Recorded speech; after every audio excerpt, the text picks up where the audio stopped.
Hey everybody, welcome back to my channel. I'm going to try to make this quick and brief.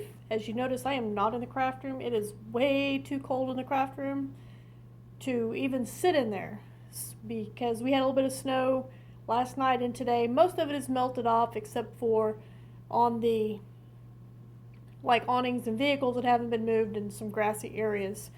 I am not recording on the iPad. I'm actually recording on my phone, so this is a one-shot thing. If I screw up, I've got to start all over. So anyway, let me show you what I've been up to. First off, go check out my blog, talesfromthecraftroom.net. There's a link down in the description box below. It is so much easier and quicker for me to put up a post. I can start one, put it down when I get interrupted, and it sounds like Steve's coming up the stairs. Okay, I don't know what he was doing, but he was walking up the stairs beside me. But anyway, talesfromthecraftroom.net, go check that out. It is much quicker and easier for me to upload and write blog posts. I can put it down, come back to it later. I can write them in advance. And honestly, it is a whole lot easier than making videos and trying to edit them and get them uploaded. So, what I have been up to here lately, I just needed a real quick project. I have been wanting to change this for a while. Hi. Been wanting to change this for a while. I made this mason jar cover several years back. I believe this was a repeat Crafter Me project. And it just fits over the tip jar that we have for our business. I did make a little hole on the top. So, it's time to retire this guy. He's looking a little dirty and dusty and well used and well fed. So this week so far I made this. This is just regular crochet. I can't remember, I think I started with 10 in the middle and increased. And then for every other row, like there, or every third row, there, I did the back bumps of the top of the stitch.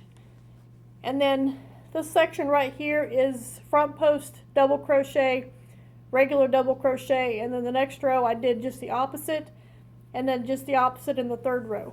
So let's go ahead and get this put on here and I will show you how cool it is. I do have, this is already posted up on my blog, and I do have some basic generic written instructions on how I made this. No fancy instructions, but I give you the basic idea of how I made it and the stitches that I used, etc. So let's get this put on here and we'll tie it.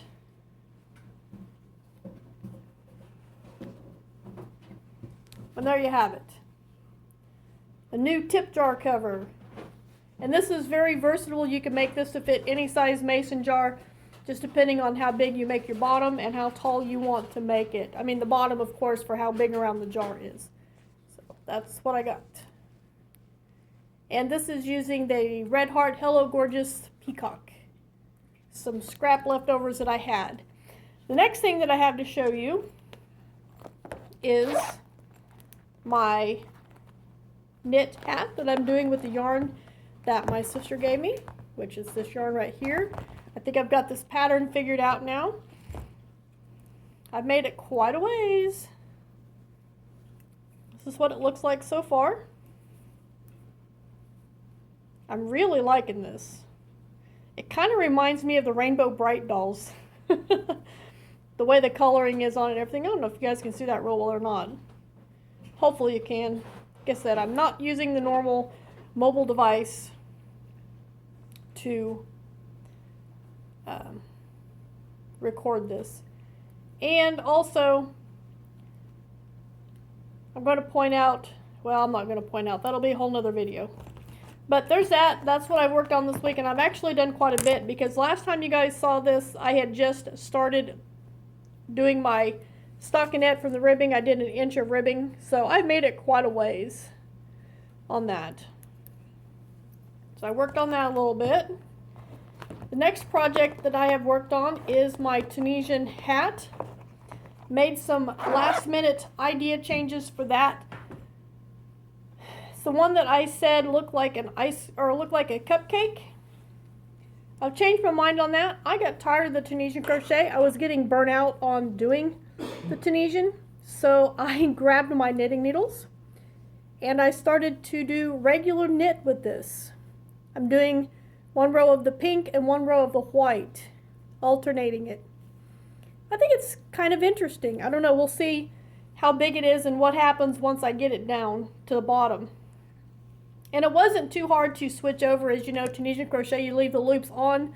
So I just went ahead and draw up the loops with my double-ended hook and then transfer them over to my circular needles.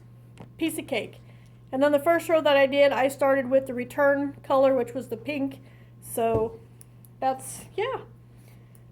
I don't know. We'll see. It looks like it's going to be pretty cool. And last but not least that I have to show you tonight, if you all remember the Tunisian lace poncho that I made here a while back using this right here.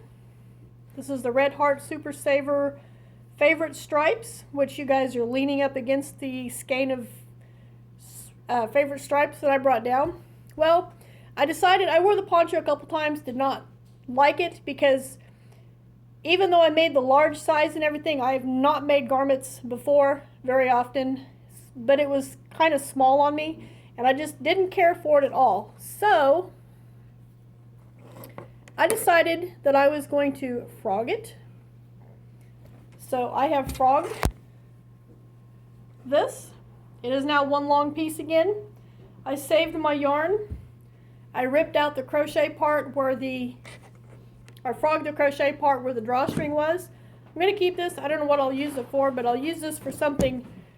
But I tied on my sewing piece of string to the rest of it, and I am going to make this into a blanket.